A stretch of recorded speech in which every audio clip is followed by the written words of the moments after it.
Welcome to Standard Chartered Money Insights, a podcast series by Standard Chartered Bank that brings you market views and insights on the go. Hello everyone, my name is Manpreet and welcome to Cut to the Chase. Now we all have that friend who comes to us and tells us they have good news and bad news and asks us which one we'd like to hear first. Now it felt a bit like that in financial markets yesterday, with markets first finding good news before uncovering some bad news as the 24-hour day wore on. We'll be that friend that starts with the good news first. Now this happened, of course, over in China, where authorities announced that they were cutting the quarantine period required by international travelers by half, while also reducing post-quarantine home health monitoring period to 3 days as well.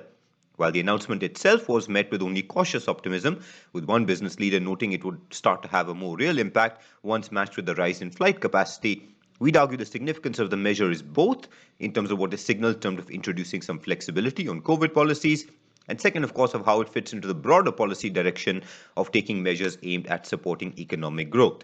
Chinese and Hong Kong equity markets unsurprisingly took the news positively, and we see it as one more cog fitting into a broader view that Asian equities, led by China, are likely to outperform those in other major regions. As an investor, if you're looking to add exposure to risky assets, Chinese and Asian equities more broadly continue to be the first place we'd look from a regional perspective. Now, moving on to the bad news, this was forthcoming in the US in the form of the June Conference Board Consumer Confidence release. The headline number did fall and fell below consensus, which was consistent with messages from similar indicators like the University of Michigan Consumer Sentiment Indicator, and both point to poor sentiment amongst US consumers. However, the main disappointment here was the rise in inflation expectations to 8% compared with 7.5% last month. Now, this moved in the opposite direction to a similar indicator in the University of Michigan release and fed into the view that inflation expectations remained a challenge and still offered little room for the Fed to ease somewhat from its current path. The S&P 500 also turned lower from resistance around 3,900 that we'd highlighted at the start of the week. Now, together, this fits into a relatively more conservative sector picks in the US, with energy, of course, remaining a top pick amid what was another rise in energy prices. Finally, this is also a time when several key central bankers from around the world are gathered in Portugal for the European Central Bank Forum. ECB President Lagarde took the stage yesterday to state that inflation in the euro area was, quote, undesirably high, and that the central bank would act in a determined and sustained manner. She did, however, still support an approach incorporating principles of gradualism and optionality.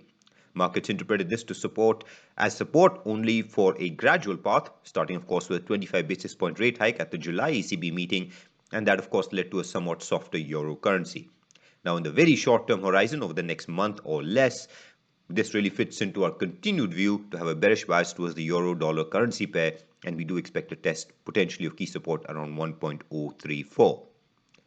So upside opportunities today in Asian equities, but potentially opportunities in the euro currency on the downside are two ideas, of course, to focus on today. But we'll take a pause there. As always, if you enjoyed this podcast, please don't forget to rate and like it. Thanks for listening and wish you a happy trading day ahead. Thank you for listening to Standard Chartered Money Insights, a podcast series by Standard Chartered Bank. For more details on the latest market insights, subscribe to Standard Chartered Money Insights.